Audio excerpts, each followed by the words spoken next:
morning is whether Robert F. Kennedy should be trusted with the health and well-being of the American people. Committee staff have examined thousands of pages of statements, books, and podcast transcripts in a review of his record. The receipts show that Mr. Kennedy has embraced conspiracy theories, quacks, charlatans, especially when it comes to the safety and efficacy of vaccines. He has made it his life's work to sow doubt and discourage parents from getting their kids life-saving vaccines. It has been lucrative for him and put him on the verge of immense power. This is the profile of someone who chases money and influence wherever they lead, even if that may mean the tragic deaths of children and other vulnerable people. Now, Mr. Kennedy is fond of saying he's not making recommendations about whether parents should vaccinate their children.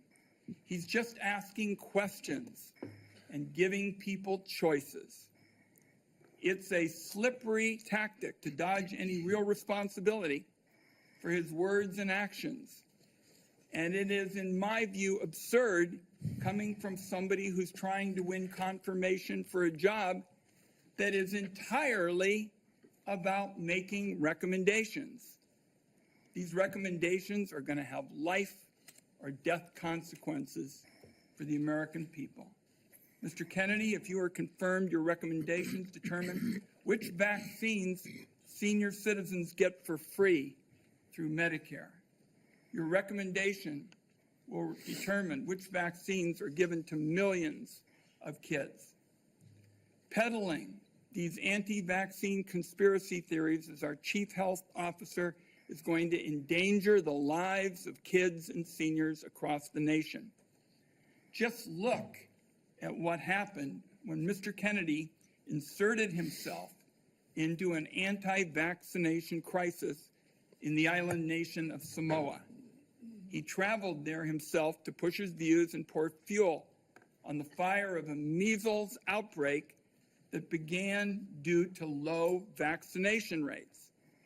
In the end, 83 Samoans died, mostly kids, from a disease that is easily preventable.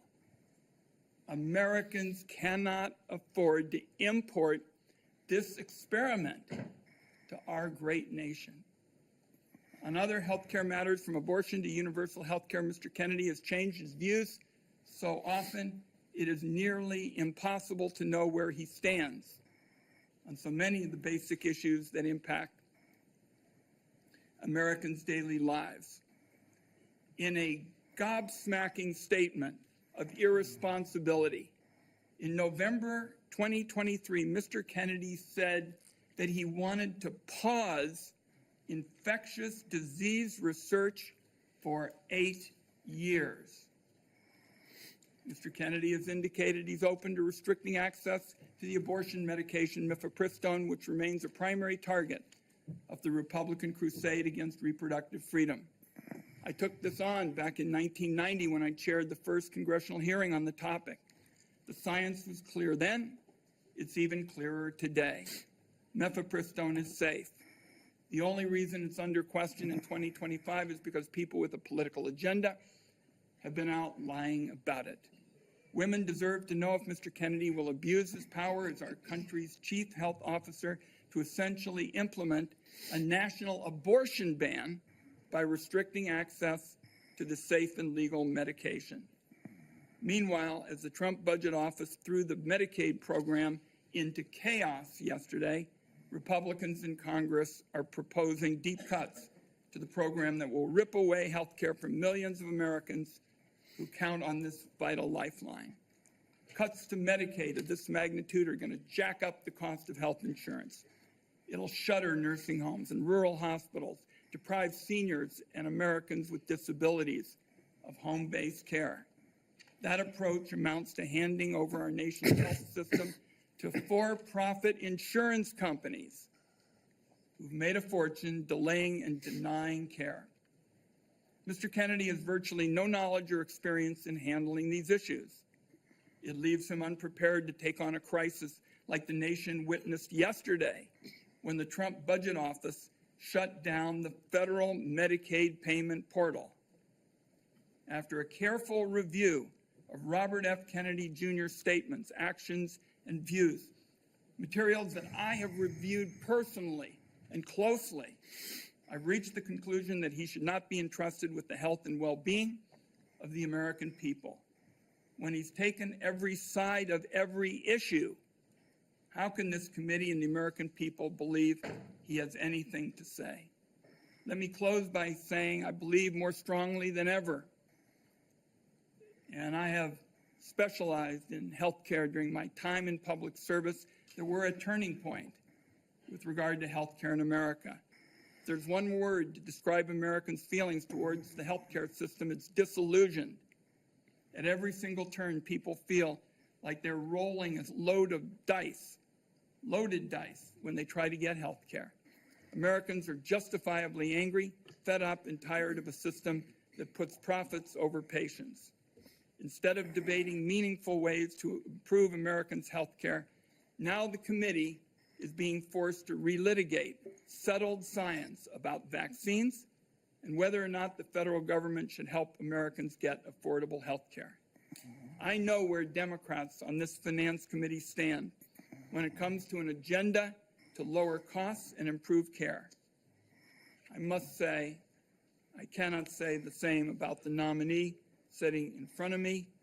And let me acknowledge, finally, Mr. Chairman, Terry Mills from Portland, Oregon, who is here to represent Nurses for America, and I'd like to enter a statement from her organization into the record at this time. Thank you, Mr. Chairman. Without objection. Thank you, Ranking Member Wyden. Mr. Kennedy, in a few moments you will be given the opportunity to make your opening statement and respond to these attacks and other questions that the members of this committee have. I would say that with regard to the attack on Medicaid that we just heard, that was a false attack. It's been proven false overnight.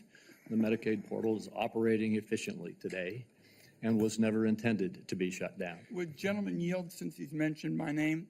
There was a significant amount of time yesterday where there was bedlam across the country over the status of the Medicaid portals. I hope it's being corrected, but there were problems all through the day. There certainly were attacks yesterday. The problem has been clarified and the Medicaid portal is fully operational as we speak. Mr. Kennedy, before I turn the time over to you to share your opening statement, I would like to give you a brief introduction. The son of Senator Robert F. Kennedy and nephew of President John F. Kennedy, Robert Kennedy Jr. has been an advocate for consumers since 1985. After graduating from Harvard University, Mr. Kennedy studied at the London School of Economics and received his law degree from the University of Virginia Law School and a master's degree in environmental law from Pace University. He has founded 2 advocacy groups and has spent the last 40 years working to restore and protect children's health. He was a former independent candidate in the 2024 presidential election, and President Trump nominated him this year to be in November of 2024 to be the HHS Secretary. In announcing his nomination, President Trump stated, "Mr. Kennedy will restore these agencies to the traditions of gold standard scientific research and beacons of transparency and end the chronic disease epidemic and make America great and healthy again." Before you give your opening statement, Mr. Kennedy, I have 4 obligatory questions that we ask all nominees before this committee. First, is there anything that you are aware of in your background that might present a conflict of interest with the duties of the office to which you have been nominated? All right. No, Mr. Chairman. Thank you. Do you know of any reason, personal or otherwise, that would in any way prevent you from fully and honorably discharging the responsibilities of the office to which you have been nominated? No, I do not.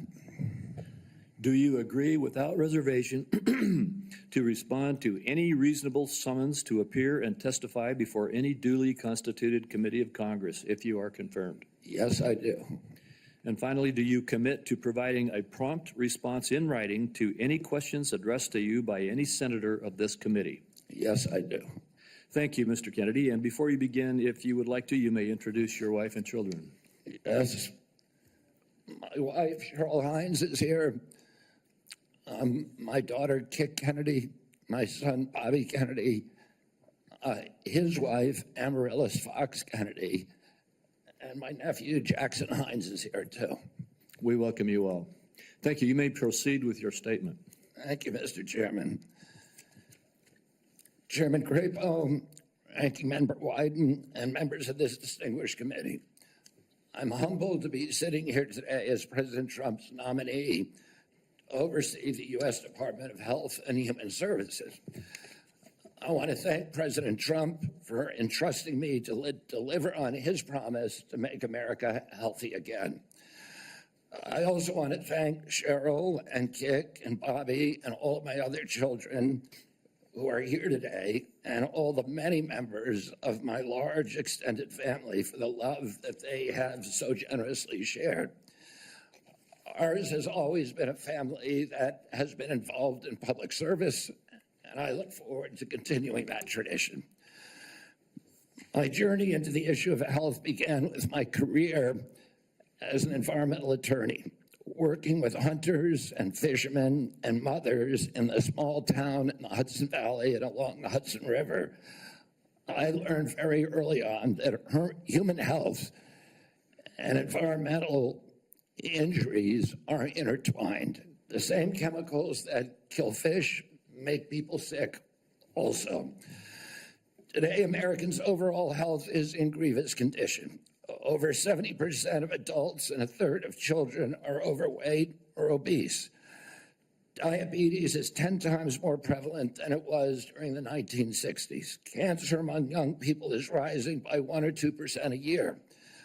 Autoimmune diseases, neurodevelopmental disorders, Alzheimer's, asthma, ADHD, depression, addiction, and a host of other physical and mental health conditions are all on the rise, some of them exponentially. The United States has worse health than any other developed nation, yet we spend more on health care, at least double, and in some cases triple, as other countries.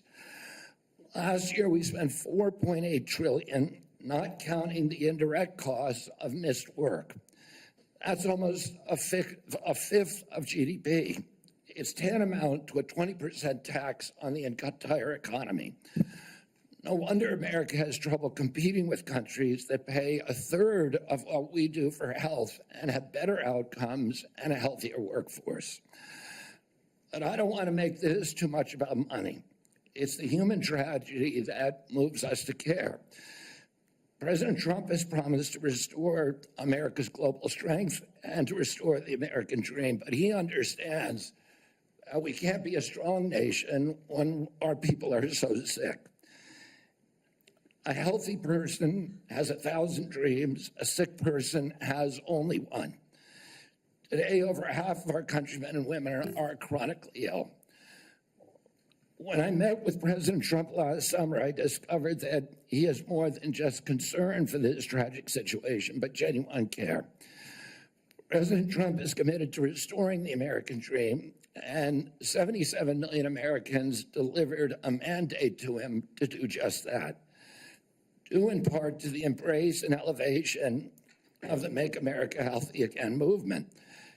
This movement, led largely by Maha moms from every state, you can see many of them behind us today, and in the hallways and in the lobbies, is one of the most transcendent and powerful movements I've ever seen.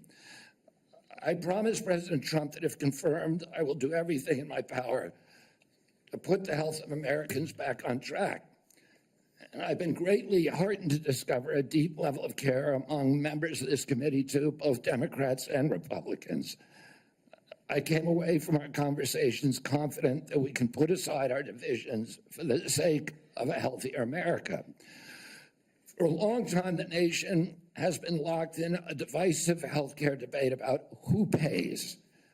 Well, when healthcare costs reach 20%, there are no good options, only bad ones. Shifting the burden around between government and corporations and insurers and providers and families is like rearranging deck chairs on the Titanic. Our country will sink beneath a sea of desperation and debt if we don't change the course and ask, why are healthcare costs so high in the first place? The obvious answer is chronic disease. The CDC says 90% of healthcare spending goes toward managing chronic disease, which hits lower income Americans the hardest. The president's pledge is not to make some Americans healthy again, but to make all of our people healthy again. There is no single culprit in chronic disease. Much as I have criticized certain industries and agencies, President Trump and I understand that most of their scientists and experts genuinely care about American health. Therefore, we will bring together all stakeholders in pursuit of this unifying goal. Before I conclude, I want to make sure the committee is clear about a few things. News reports have claimed that I'm anti-vaccine or anti-industry. I am neither. I am pro-safety. We'll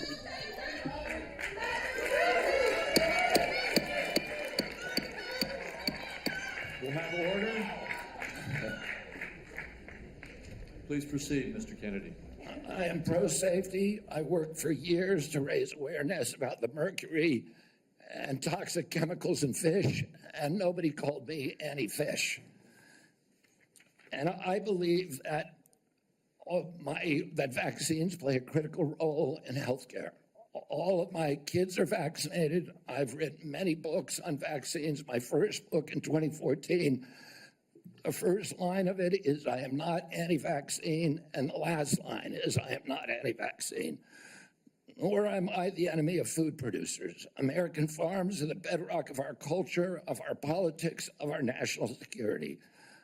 I was a 4-H kid, and I spent my summer working on ranches. I went to work with our farmers. I want to work with our farmers and food producers to remove burdensome regulations and unleash American ingenuity. MAHA simply cannot succeed without a partnership, a full partnership of American farmers. In my advocacy, I've often disturbed the status quo by asking uncomfortable questions. Well, I'm not going to apologize for that. We have massive health problems in this country that we must face honestly. And the first thing I've done every morning for the past 20 years is to get on my knees and pray to God that he would put me in a position to end the chronic disease epidemic and to help America's children. That's why I'm so grateful to President Trump for the opportunity to sit before you today and seek your support and partnership in this endeavor. I will conclude with a promise. The members of this committee, to the president, and to all the tens of millions of parents across America, especially the moms, who have propelled this issue to center stage. Should I be so privileged as to be confirmed, we will make sure our tax dollars support healthy foods. We will scrutinize the chemical additives in our food supply. We will remove financial conflicts of interest from our agencies. We will create an honest, unbiased, gold standard science at HHS, accountable to the president, to Congress, and to the American people. We will reverse the chronic disease epidemic and put the nation back on the road to good health. Thank you. Thank you, Mr. Kennedy. Mr. Kennedy, I will begin. Each of us will have 5 minutes to ask you questions, and then at the conclusion of the hearing, if there are further questions, there will be an opportunity for those questions to be submitted to you, and I ask that you respond to them promptly. Mr. Kennedy, you have emphasized the importance of nutrition in preventing and managing chronic disease, improving health outcomes, and reducing health costs. I share your interest in the relationship between our diet and our well-being. And if confirmed, I look forward to partnering with you on those efforts. Would you share with the committee why you are passionate about the nutrition-oriented disease prevention and what you have learned?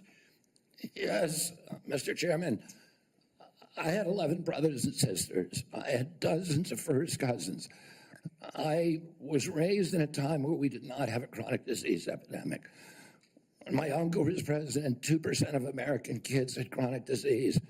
Today, 66% have chronic disease. We spend zero on chronic disease during the Kennedy administration. Today, we spend $4.3 trillion a year. With 77% of our kids cannot qualify for military service. When I was a kid, the typical pediatrician would see one case of diabetes in his or her lifetime, 40 or 50-year career. Today, 1 out of every 3 kids who walks through her office door is diabetic or pre-diabetic. And the most recent data from NIH shows 38% of teens are diabetic or pre-diabetic. Autism rates have gone from 1 in 10,000 to 1 in 1,500, depending on what studies you look at. In my generation today, 70-year-old men, 1 in 34 in my kids' generation. We've seen this explosion of autoimmune disease, of allergic diseases. This is not just a economic issue. It's not just a national security issue. It is a spiritual issue, and it is a moral issue. We cannot live up to our role as an exemplary nation, as a moral authority around the world, when we're writing off an entire generation of kids. Thank you very much. And if confirmed, how could we work together to integrate nutrition-based interventions into our healthcare programs like Medicaid and Medicare? Well, there are many ways that we can do that. The federal funding of the SNAP program, for example, and of school lunch programs could be a driver for helping kids. We shouldn't be giving 60% of the kids in school processed food that is making them sick. We shouldn't be spending 10% of the SNAP program on sugared drinks. So we have a direct ability to change things there. We also, in Medicaid and Medicare, we need to focus more on outcome-based medicine, on putting people in charge of their own health care, of making them accountable for their own health care so they understand the relationship between eating and getting sick.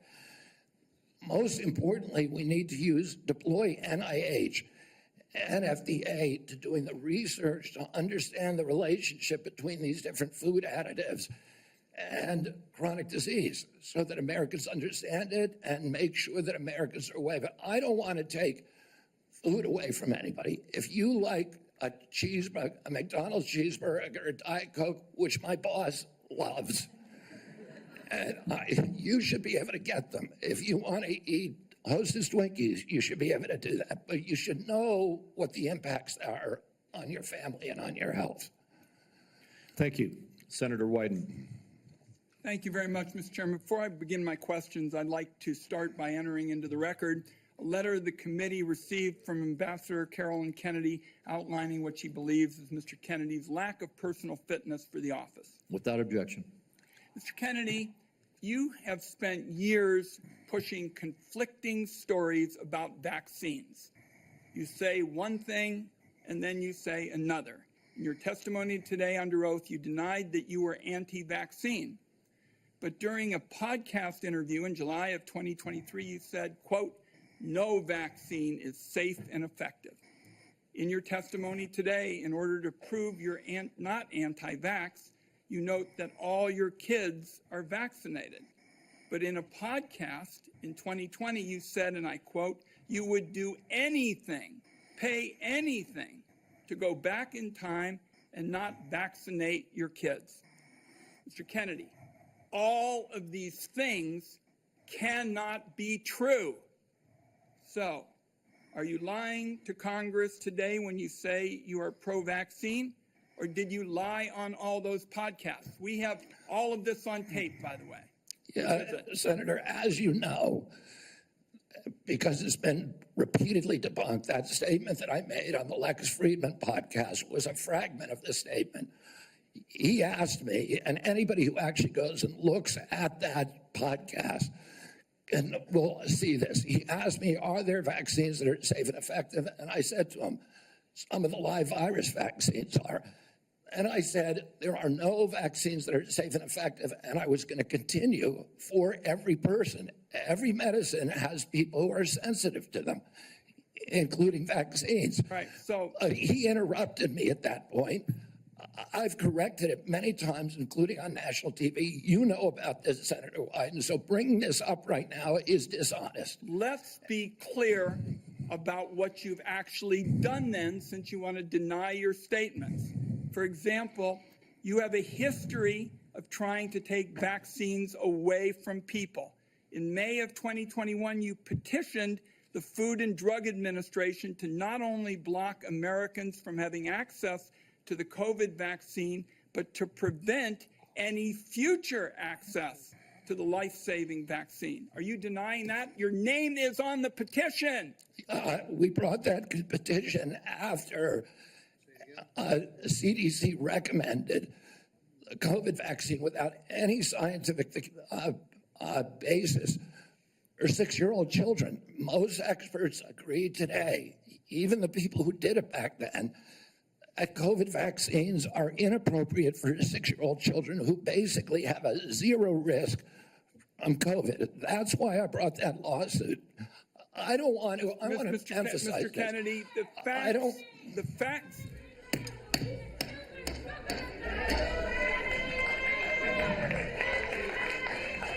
The committee will be in order.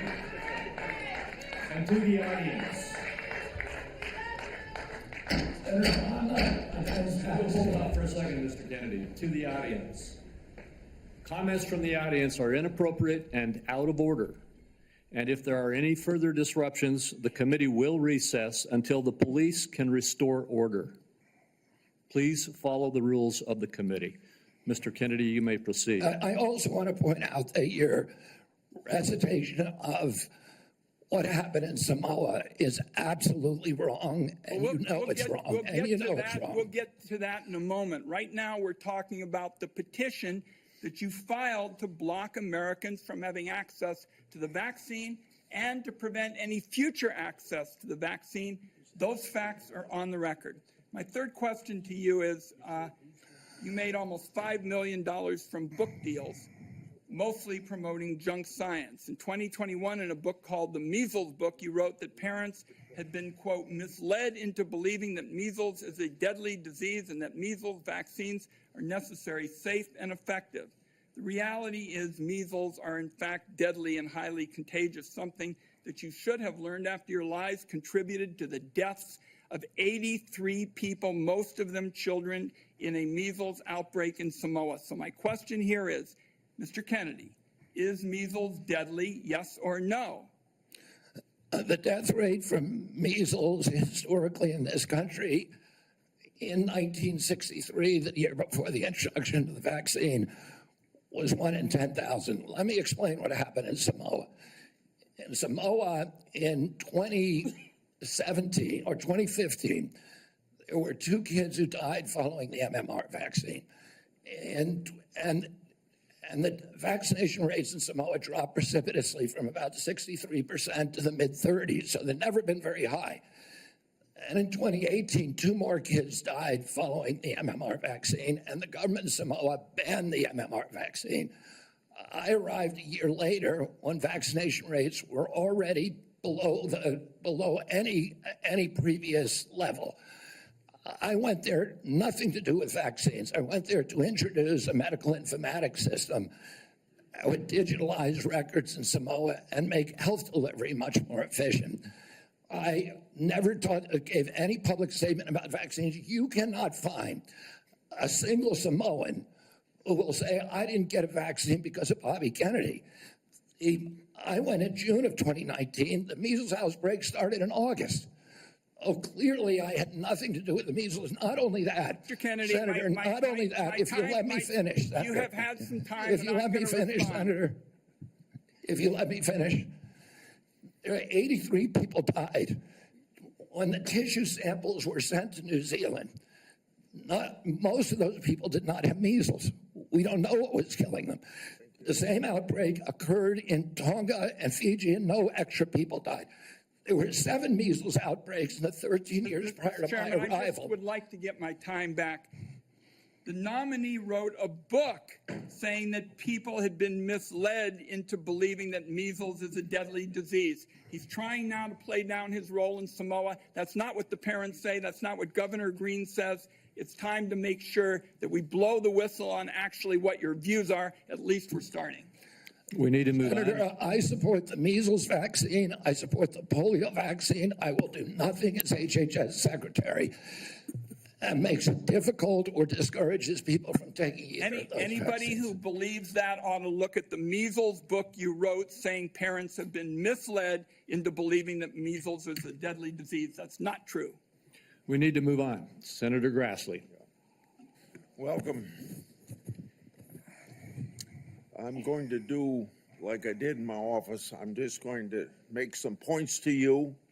I got about 7 I want to quickly get done. And then at the end, I'm going to ask if you disagree with anything I say and then address those things you disagree with. I'll make sure I save time for you to do that. A key responsibility of each member of Congress is oversight. Oversight allows us to hold bureaucrats accountable to the rule of law, and it helps keep faith with taxpayers. I expect HHS to provide timely and complete responses to congressional oversight. Number 2, PBMs, something you and I discussed in our office. I've been working to hold pharmacy benefit managers accountable in order to lower prescription drug prices. I expect you to work with us to hold PBMs accountable, and that may even ask in your support for legislation that's before the Congress. Drug pricing. Senator Durbin and I have for a while been trying to get a bill passed that requires price disclosures on TV ads for prescription drugs. Knowing what something costs before buying it is just common sense. President Trump tried to do this by regulation in his first term. Vice President Vance co-sponsored our bill last Congress. I ask you to support this bill, or if you can do it by regulation, to do it by regulation. On rural health care, the previous administration dragged its feet in opening up slots for rural community hospital demonstration programs. It also ignored concerns from rural pharmacies when implementing changes to Medicare Part D, and ignored rural needs when it comes to distributing physician residency slots. I expect you to prioritize rural Americans' health care needs. On agriculture, in our meeting earlier this month, we talked at length about agriculture. You prefaced the conversation by saying you will not have jurisdiction over these issues. I expect you to leave agricultural practice regulations to the proper agencies, and for the most part, that's USDA and EPA. On dietary guidelines, I've sent letters to the Secretaries of Agriculture at HHS requesting that they provide information regarding conflicts of interest on the Dietary Guideline Advisory Committee to increase transparency. I expect you to provide Congress with confidential financial disclosures from the advisory committee before finalizing dietary guidelines, so we know that nobody has a vested interest in it, is having undue influence. Lastly, HHS, Office of Refugee Resettlement Oversight. Last year, I expanded my investigation into HHS's Office of Refugee Resettlement.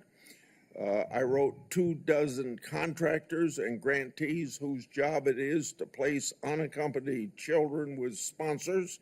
In many cases, children have been placed with improper vetted sponsors, placing them at risk of trafficking.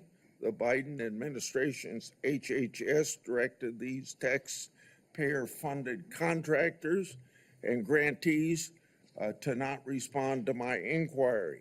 This is obstruction by the executive branch. I expect you to produce to me the records and data I've requested and instruct HHS contractors to fully cooperate with my investigation. I also expect HHS to not retaliate against any whistleblowers, including those who identify ORR's failures in vetting sponsors of unaccompanied.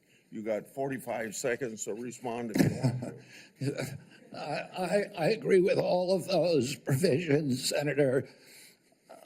My approach to administration HHS will be radical transparency.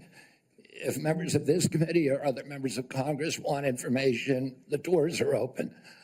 I've spent many years litigating against NIH and its sub-agencies, HHS and its sub-agencies, NIH, CDC, FDA, on FOIA issues, trying to get information that we, the taxpayers, paid for, and oftentimes getting back redacted copies after a year or 2 years of litigation. That should not be the case. And if Congress asks me for information, you will get it immediately. Thank you. Thank you. Senator Cantwell is next, but until she returns, I will move on to down the list, and that would be Senator Cornyn. Mr. Kennedy, welcome to you and your family, and congratulations. I appreciate Senator Grassley raising the issue of the Office of Refugee Resettlement within the auspices of Health and Human Services. I think this may surprise people, but that's actually the responsibility of HHS, the Office of Resettlement Relocation. Under the previous administration, as Senator Grassley alluded, there were roughly 500,000 children, unaccompanied minors, that were placed with sponsors in the interior of the United States. The previous administration took the position that it was not the federal government's responsibility once these children were placed with these sponsors. But the New York Times, in a series of investigative stories, pointed out that safe food supply chain in the world. I share your view that protecting the integrity and safety of our food supply is of utmost importance. I appreciate the research happening in places like Montana State University to help farmers produce resilient, healthy, and safe crops, as well as their agricultural practices. You mentioned you were a 4-H kid growing up. I think our 4-H kids and our FFA kids are some of the best kids in America. My question for you, Mr. Kennedy, is if confirmed, as I'm listening to my farmers and ranchers talk about the future, will you commit to working collaboratively with partners at USDA, at the relevant federal agencies, as well as our Montana farmers and ranchers, before implementing any policy that might affect or impact food supply? Absolutely will make that commitment.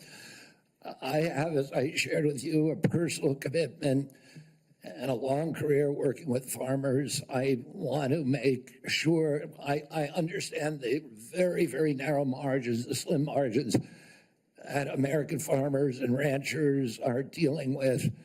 And I don't want, under my watch, a single farmer to have to leave his farm for economic reasons or for regulatory or bureaucratic reasons while I serve, if I'm privileged to serve, to be confirmed as HHS Secretary. Even more important, President Trump has a very, very strong commitment to farmers. President Trump is probably historically, in modern history, the best farm president in our history. Farm income spiked for the first time in decades under his last administration. He got solid support from farmers across the country. Farm country is Trump country. Farmers across the country supported him during this election. He has specifically instructed me that he wants farmers involved in every policy, and that he wants me to work with Brooke Rollins at USDA to make sure that we preserve American farmers, that all of our policies support them. Mr. Kennedy, thank you. And if confirmed, I look forward to having you and Brooke Rollins out to Montana to spend some time with You our have farmers. my commitment to come there anytime, particularly during ski season or hunting season. deal. Want to shift gears for a moment. As we discussed in the meeting we had in my office, mifepristone was approved in 2000. The FDA has been under scrutiny and brought to court for failure to properly assess this drug, as well as subsequent deregulations Senator Langford described that have occurred over the past 25 years. Some of these deregulations included ending the requirement that these drugs be prescribed by a doctor, ending reporting requirements for adverse events, and allowing these pills to be obtained through the mail. In fact, the FDA's own prescribing label mentioned that 3 to 5% of women taking this drug end up in the emergency room.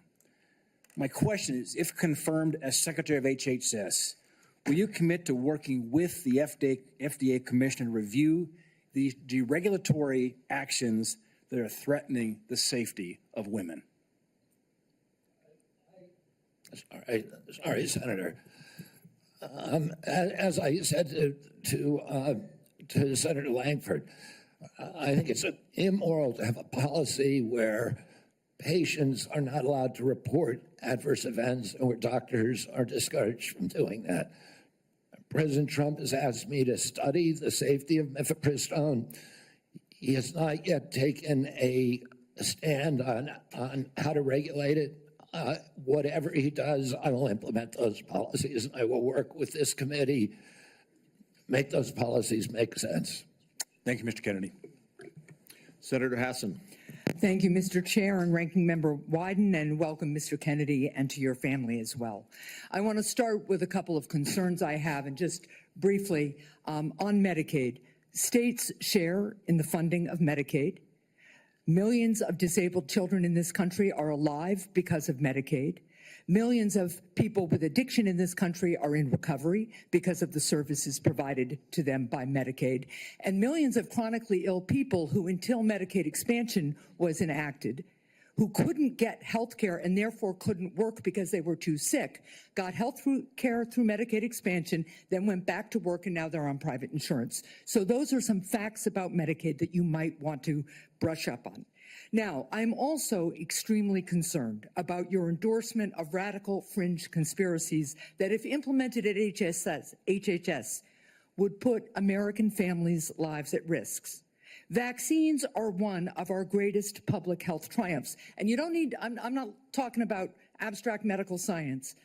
One of the people who helped raise me was my grandfather, who was a pediatrician. He practiced medicine in this country from 1921 until the mid-1980s. And I heard details about the difference those vaccines made in saving lives in the children who were under his care. Vaccination has helped to eradicate many deadly diseases in the United States, including polio and smallpox, something we should be proud of as Americans. I am extremely concerned that as Secretary, you would be able to halt critical vaccine research and to exploit parents' natural worries by advising them not to vaccinate their children.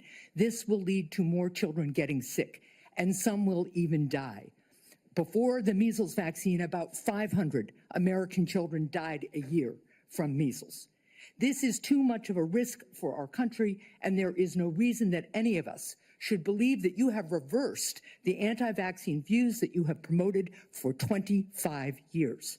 For example, you have previously falsely suggested that the polio vaccine killed many, many, many, many more people than polio ever did by causing fatal cancers, while rigorous safety studies show that to be completely false. Now, let's go to something we agree upon. I am really heartened to see that one area where we agree on is on women's reproductive freedom. In your own words, it's not the government's place to tell people what to do with their bodies. You said that, correct? Yeah. Mr. Kennedy, in 2023, you came to New Hampshire and said, quote, I'm pro-choice. I don't think the government has any business telling people what they can or cannot do with their body. So you said that, right? Yes. Yep. But you also said we need to trust the women to make that choice because I don't trust government to make any choices. You said that too, right? Yes.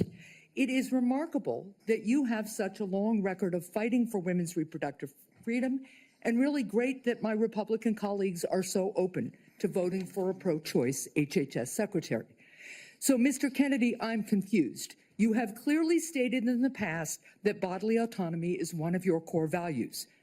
The question is, do you stand for that value or not? When was it that you decided to sell out the values you've had your whole life in order to be given power by President Trump?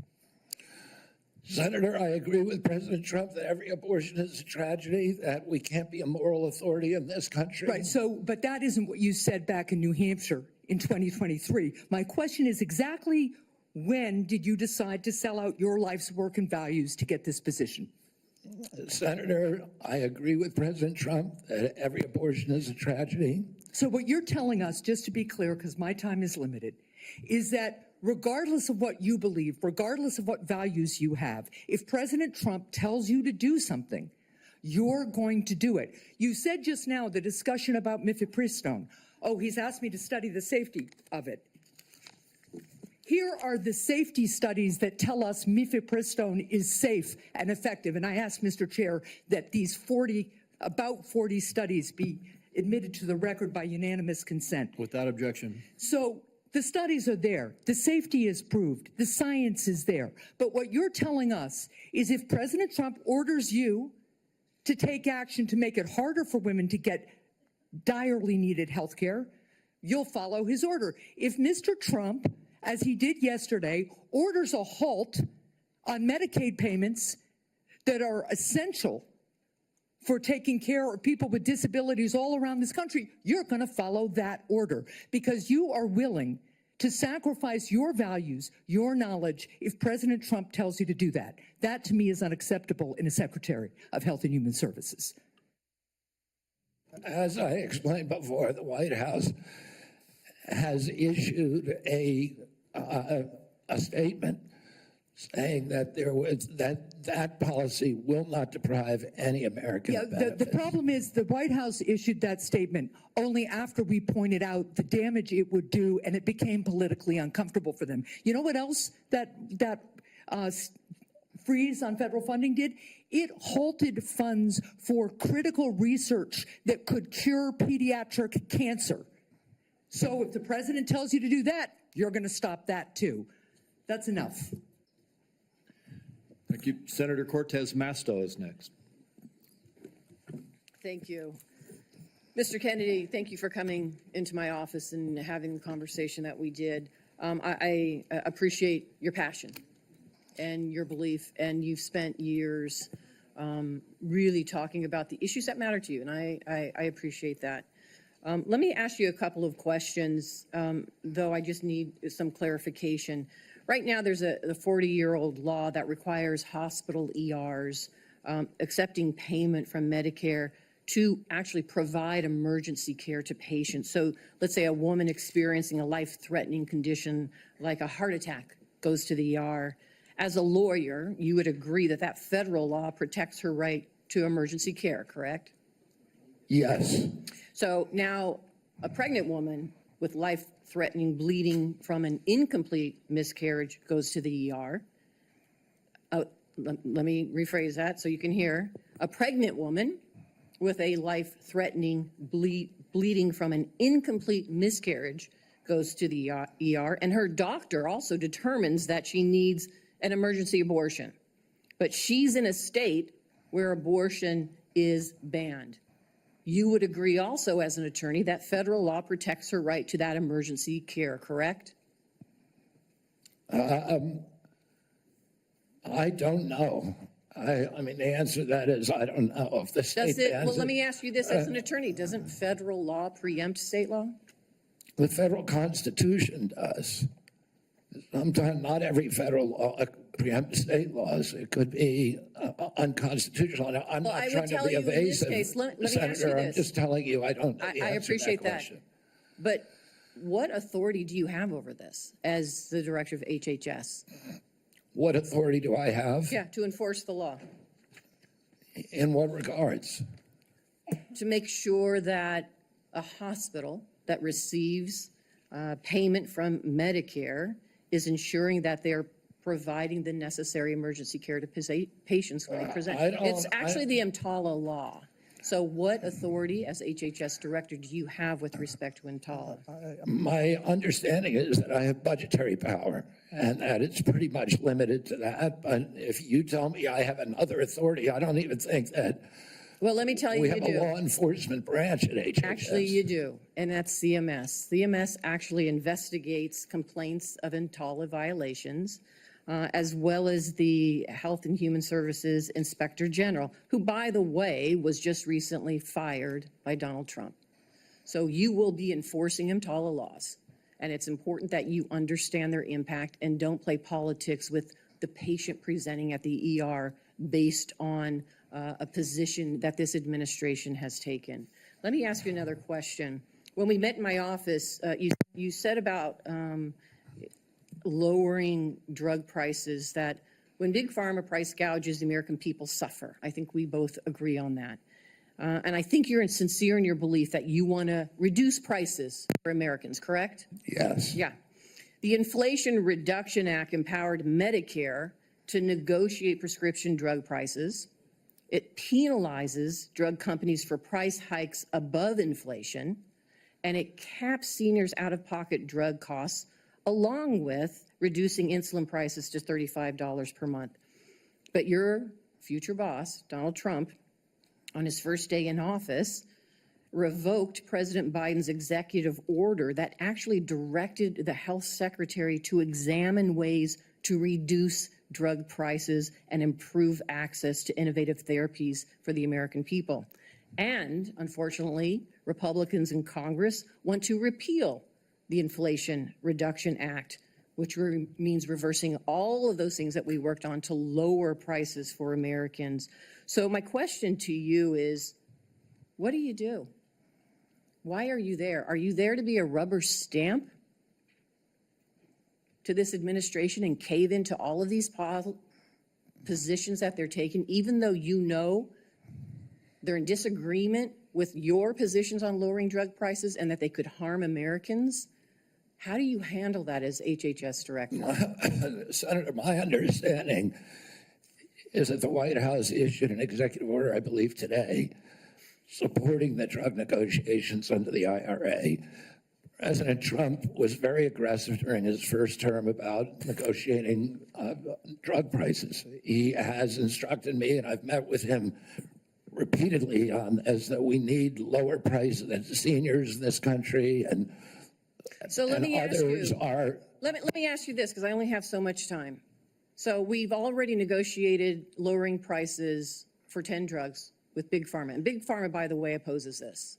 They have not only are asking for a pause, they have filed lawsuits, but we've already negotiated the first 10 drugs. And we want to expand it to the next 10 to 15 that the Biden administration has put forward. Would you agree and continue that path of really mandating that Big Pharma come to the table and negotiate drug prices for Medicare so we can lower those prices for Americans? My understanding is that the executive order that was issued today, which I haven't seen, but I've read a summary. Well, let me ask you this then, because you keep citing the Trump administration and you're just going to follow what they say. Is that what you're doing? You're just a rubber stamp for them in this position? So anybody, Trump. so it doesn't matter that you're before us. It could be anybody coming before us as long as they're a rubber stamp for this administration and disregarding your beliefs and what you think. I guess my question to you is, if it really is fundamental to what you believe, how do you live with that? How do you address those issues as you're moving forward, You want me to knowing answer that the it's going to question, harm Senator? Americans? Yeah. You want me to answer the question? No, I'm asking you. Okay. President Trump has asked me to end the chronic disease epidemic and make America healthy again. And I'm So in a is that the unique only reason why position. you're at HHS? Is that the Excuse only me. reason why then you're at the HHS, to address that one issue? President Trump has asked me because I'm in a unique position to end that. And that is what I'm doing. And if we don't solve that problem, Senator, all of the other disputes we have about who's paying, and whether it's insurance companies, whether it's providers, whether it's HMOs, whether it's patients or families, all of those are moving deck chairs around on the Titanic. Our ship is sinking. Our 60% increase in Medicaid over the past 4 years is the biggest budget line now, and it's growing faster than any other. And no other nation in the world has what we have here. No other nation has a chronic disease. We have the highest chronic disease burden of any country in the world. We had, during COVID, we had 16% of the COVID deaths in a country. We only have 4.2% of the world's population. We had a higher death count than any country in the world. And when CDC was asked why, they said it's because Americans are the sickest people on earth. The average person who died from COVID, American, had 3.8 chronic diseases.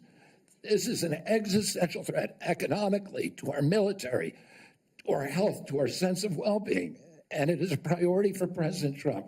And that's why he asked me to run the agency. And if I'm privileged to be confirmed, that's exactly what I'll do. Senator Barrasso. Thanks so much, Mr. Chairman. Mr. Kennedy, thank you for taking time to visit with me in my office prior to today's hearing to talk about a lot of the important issues affecting health care in my home state of Wyoming as well as the nation. And I appreciate your willingness to serve our country.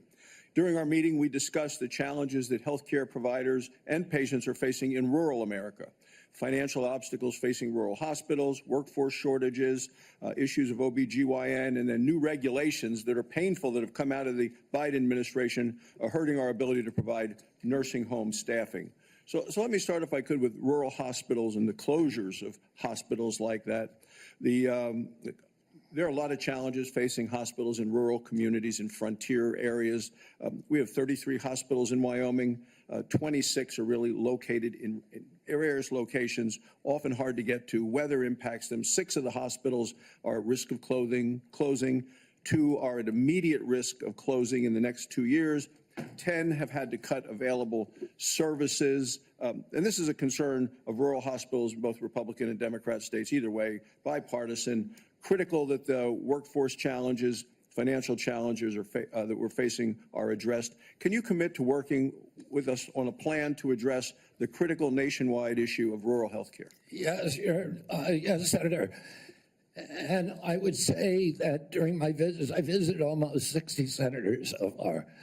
And the most common unifying, I would say, issue among both Democrats and Republicans, there were 2. One was PBM reform, and the other is rural hospitals. And, our nation made a commitment over 100 years ago to put up a hospital within 30 miles of every American.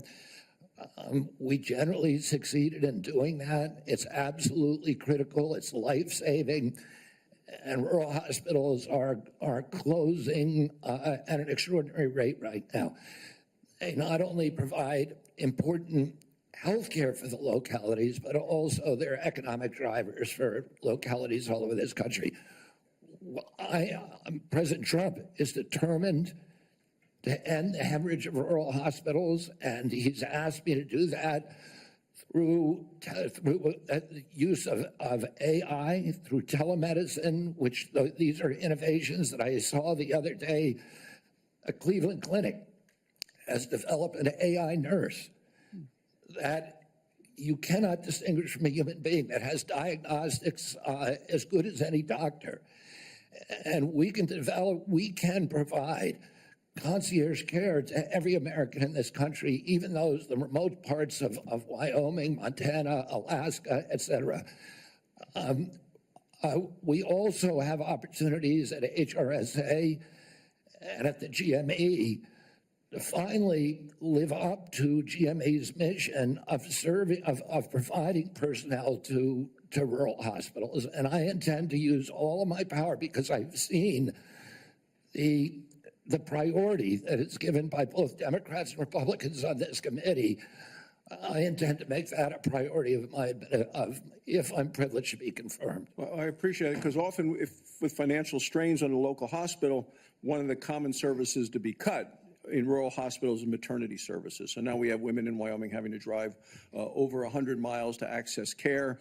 13 counties in Wyoming don't have access to OB. And we're talking counties larger than the states of Vermont, New Hampshire, Rhode Island, Connecticut, New Jersey, Delaware, counties larger than those whole states. So will you commit to working with my office to find solutions to help address these specific maternal health challenges in rural America? Yes, Senator, I look forward to it.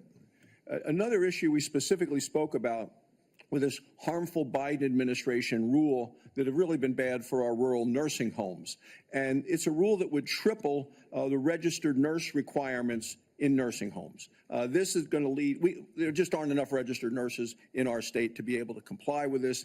This would lead to nursing home closures across our state. Will you commit to working with me to fix this serious problem that it was a result of a rule that came out by the Biden administration, who clearly doesn't understand rural America?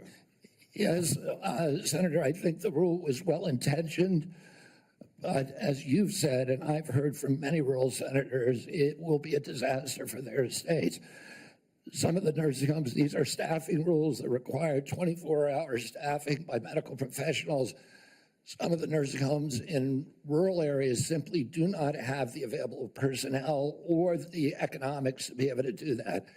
It will mean the closure of nursing homes in rural areas across our country, which means the parents, the elderly parent, will be moved a great distance from the local community and their family. And we know that the single greatest driver of high quality nursing home care is the involvement, the proximity of family members. When you move that nursing facility away from the community where the kids live, you're going to get much worse care. So the intention, although it was noble, was in reality, for rural areas at least, it is going to be a disaster. Thank you. Thank you, Mr. Chairman. Thank you. Senator Johnson. Mr. Kennedy, welcome. Thank you for being here. Thank you for your decades-long advocacy for a clean environment, for children's health. I can't say as I'm surprised by the hostility on the other side. I'm highly disappointed in it.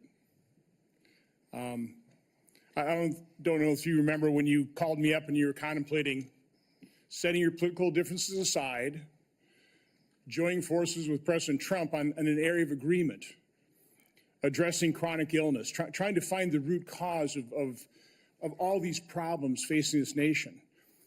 My first response was, Bobby, this is an answer to my prayers. We need to get to the answers of this, but even more, we need to heal and unify this divided nation.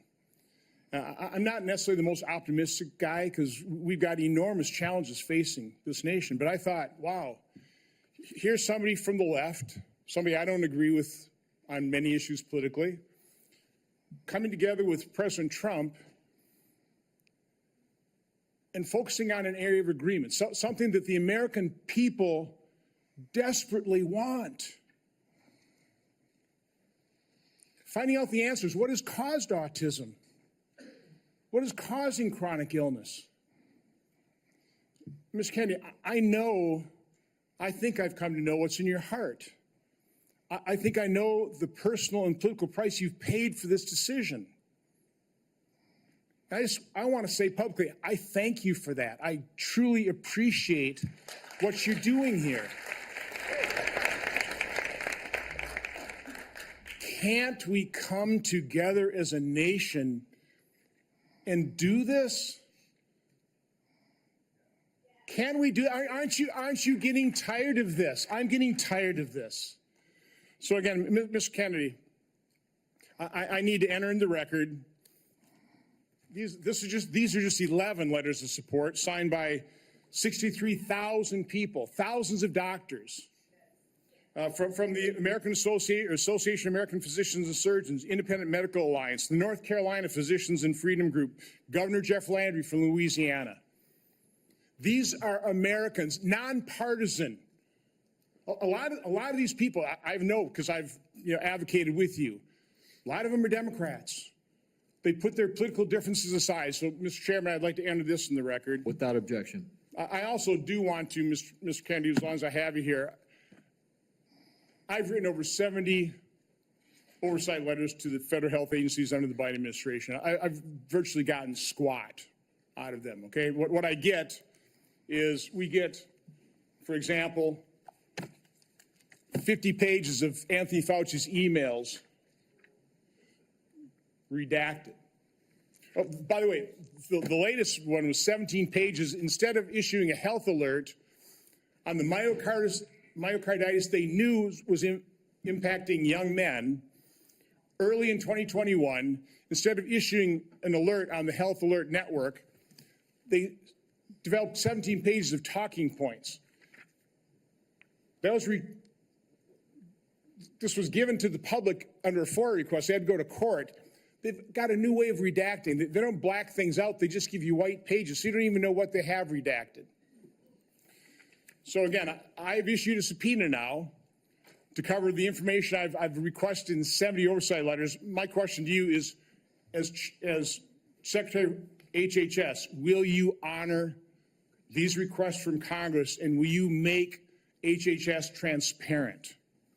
Yeah, my approach to HHS, as I said before, Senator, is radical transparency. Democrats and Republicans ought to be able to come in and get information that was generated at taxpayer expense, that is owned by the American taxpayer.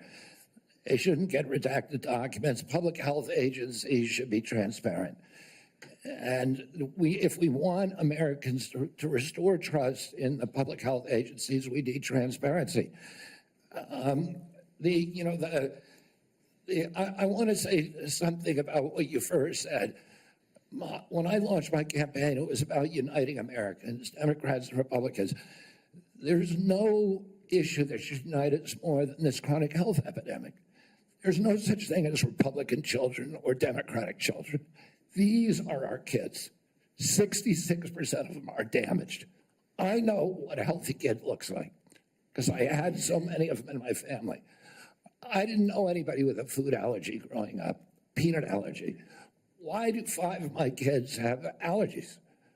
Why are we seeing these explosions in diabetes, rheumatoid arthritis, neurological diseases, depression, all of these things that are related to toxics in the environment? Why can't we just agree with each other to put differences about so many issues, intractable issues aside, and say, we're going to end this? I don't think anybody is going to be able to do this like I have because of my peculiar experience, because I've litigated against these agencies. When you litigate against them, you get a PhD in corporate capture and how to unravel it. I've written 6 books about these agencies. I know a lot about them and I know how to fix it. And there's nobody who will fix it the way that I do because I'm not scared of vested interests. I don't care. I'm not here because I want a position or a job. I have a very good life and a happy family. This is something I don't need. I want to do this because we're going to fix it. And the other thing is we are attracting now a caliber of people to HHS like never before in history. And they're entrepreneurs, they're disruptors, they're innovators of immense talent that are walking away, many of them from growing concerns. They're not coming there for position. They're coming there because they want to save our country. And they're from across the political spectrum. And all these Democrats are opposed to me for partisan issues. They used to be my friends, agreed with me on all the environmental issues that I've been working on for my whole career. Now they're against me because anything that President Trump does, any decision he makes, has to be lampooned, derided, discredited, marginalized, vilified. We need to move on. Senator Warren. Thank you, Mr. Chairman. So, Mr. Kennedy, I want to start with something that I think you and I agree on, and that is that Big Pharma has too much power in Washington. You've said that President Trump asked you to, quote, clean up corruption and conflicts. Sounds great. You've said that you will, quote, slam shut the revolving door between government agencies and the companies they regulate. That also sounds great. So here's an easy question. Will you commit that when you leave this job, you will not accept compensation from a drug company, a medical device company, a hospital system, or a health insurer for at least 4 years, including as a lobbyist or a board member? Can you just repeat the last part of the question? Can I commit You're to not going what? to take money from drug companies in any way, shape, or form. Who? Me? Yes, you. Oh. That's- Yeah, I'm you're the happy one- to commit to that. Okay, good. That's what I figured. I said it's an easy question to start with. And I think you're right on this. I don't think any of them want to give me money, by the way. Let's keep going. You're right, because to say yes, because every American has the right to know that every decision you make as our #1 health officer is to help them and not to make money for yourself in the future. So I want to talk more about money. I'm looking at your paperwork right now. In the past 2 years, you've raked in $2.5 million from a law firm called Wisner Baum. You go online, you do commercials to encourage people to sign up with Wisner Baum to join lawsuits against vaccine makers. And for everyone who signs up, you personally get paid. And if they win their case, you get 10% of what they win. So if you bring in somebody who gets $10 million, you walk away with $1 million. Now, you just said that you want the American people to know you can't be bought. Your decisions won't depend on how much money you could make in the future. You won't go to work for a drug company after you leave HHS.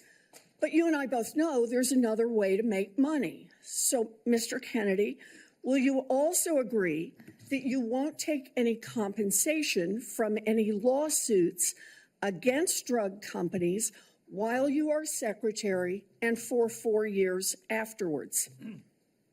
Well, I'll certainly commit to that while I'm secretary. But I do want to clarify something because you're making me sound like a shill. I put together that case. I did the Science Day presentation to the judge on that case to get it into court without a hearing. Mr. Kennedy, it's just a really simple question. Yeah, You've taken in $2.5 million. I want to know if you will commit right now that not only will you not go to work for drug companies, you won't go to work suing the drug companies and taking your rake out of that while you're a secretary and for 4 years after. It's just...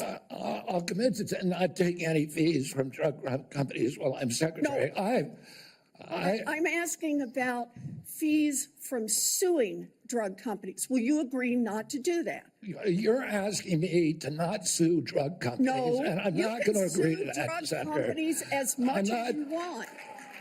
I'm not going to agree to not sue drug companies or anybody. So let's do a quick count here of how, as Secretary of HHS, if you get confirmed, you could influence every one of those lawsuits. Well, let me start the list. You could publish your anti-vaccine conspiracies, but this time on U.S. government letterhead, something a jury might be impressed by. You could appoint people to the CDC vaccine panel who share your anti-vax views and let them do your dirty work. You could tell the CDC vaccine panel to remove a particular vaccine from the vaccine schedule. You could remove vaccines from special compensation programs, which would open up manufacturers to mass torts. You could make more injuries eligible for compensation even if there is no causal evidence. You could change vaccine court processes to make it easier to bring junk lawsuits. You could turn over FDA data to your friends at the law firm, and they could use it however it benefited them. You could change vaccine labeling. You could change vaccine information rules. You could change which claims are compensated in the vaccine injury compensation program. There's a lot of ways that you can influence those future lawsuits and pending lawsuits while you are Secretary of HHS. And I'm asking you to commit right now that you will not take a financial stake in every one of those lawsuits so that what you do as secretary will also benefit you financially down the line? I'll comply with all the ethical guidelines. That's not the question. You and I, you have said You're asking me, Senator, you're asking me not to sue vaccine pharmaceutical companies. Yeah, you are. That's exactly what you're doing. Look, no one should be fooled here. As Secretary of HHS, Robert Kennedy will have the power to undercut vaccines and vaccine manufacturing across our country.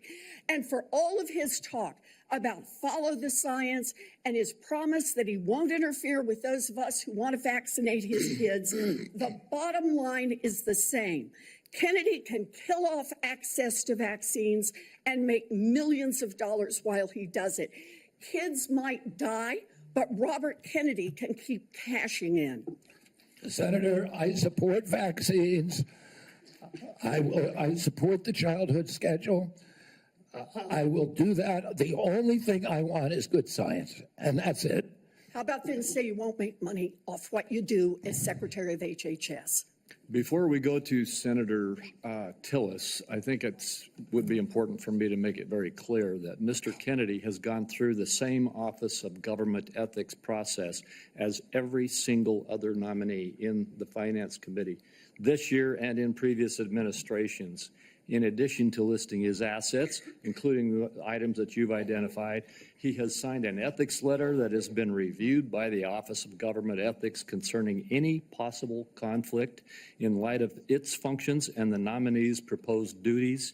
And we have a letter from the Office of Government Ethics that he hasn't complied completely with all applicable laws and regulations governing conflicts of interest. Mr. Chairman, point of information here. Have we had a single nominee come through who's made $2.5 million off suing one of the entities that it would be regulating and plans to keep getting a take of every lawsuit in the future? Have we had that before? I haven't reviewed the past documentation of every other nominee's financial interests, and so no. But I know that every single time we get a nominee, their financial interests are attacked. That's why we have the Office of Government Ethics. That's why they've reviewed everything that's in his record, and that's why he has even, I think, and I don't know that I want to ask him to get into it, but he has listed his assets and has gone through a discussion of the responsibilities under our ethics laws and is complied with all of those requirements. Senator Tillis. Thank you, Mr. Chairman. Mr. Kennedy, how's your morning going? So far, so good. Good. You came prepared. I'm glad that you did. You, I believe, addressed to my satisfaction a question